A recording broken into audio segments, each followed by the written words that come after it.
যেদিন আমার একদমই রান্না করতে ইচ্ছে করে না ঠিক সেদিন আমি এই রেসিপিটি করি। হ্যাঁ, ঠিকই ধরেছেন, আজও আমি একই মুডে আছি। এই রেসিপিটির বিশেষত্ব হচ্ছে এটি খুব অল্প সময়ে অল্প খরচে ঘরোয়া কিছু উপকরণ দিয়ে চটজলদি তৈরি করে ফেলা যায়। রেসিপিটি যতটা সাধারণ তার স্বাদ ঠিক ততটাই অসাধারণ। তাহলে আর দেরি কেন, রেসিপিটি শেয়ার করেই ফেলি। এর জন্য প্রথমে আমি নিয়ে নিচ্ছি বেগুন। বাজারে পাওয়া যায় এমন যে কোনো ধরনের বেগুনই আপনি নিতে পারেন। বেগুনগুলোকে আমি মোটা মোটা টুকরো করে নিচ্ছি এবং এমন ছোট ছোট কাট করে নিচ্ছি যাতে করে খুব সহজেই তেল মশলা ভেতরে ঢুকে যেতে পারে। এখন কিছু লবণ, একটু হলুদ আর একটু পানি দিয়ে সেটিকে ভালো করে মেখে 10 মিনিটের জন্য এক পাশে রেখে দেব।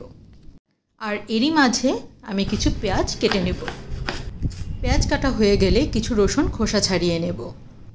রসুন আমি গোটা গোটাই ব্যবহার করব, যা ভাতের সাথে মেখে খেলে সত্যিই খুব ভালো লাগে। এখন একটি কড়াইতে একটু বেশি করেই তেল নিয়ে নেব। এরপর যতগুলো ডিম ভাজা হবে আমরা সবগুলো এক এক করে ভেজে নেব। ভাজার সময় তেল একটু উপর দিয়ে এভাবে ছড়িয়ে দেব যাতে করে উপরের দিকটাও খুব ভালো করে ভাজা হয়ে যায়। একই কড়াইয়ে ম্যারিনেট করে রাখা বেগুনের টুকরোগুলোও বেশ ভালো করে ভেজে নেব।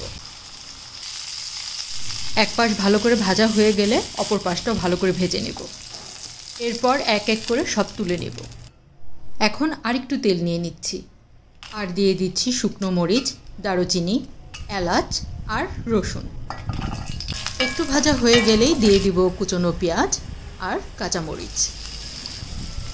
ভালো করে মেশানো হয়ে গেলেই দিয়ে দিব একটু লবণ, যা পেঁয়াজ রসুনকে তাড়াতাড়ি সিদ্ধ হতে সাহায্য করবে। এখন দিয়ে দিচ্ছি একটু পানি, হলুদ গুঁড়ো আর জিরা গুঁড়ো।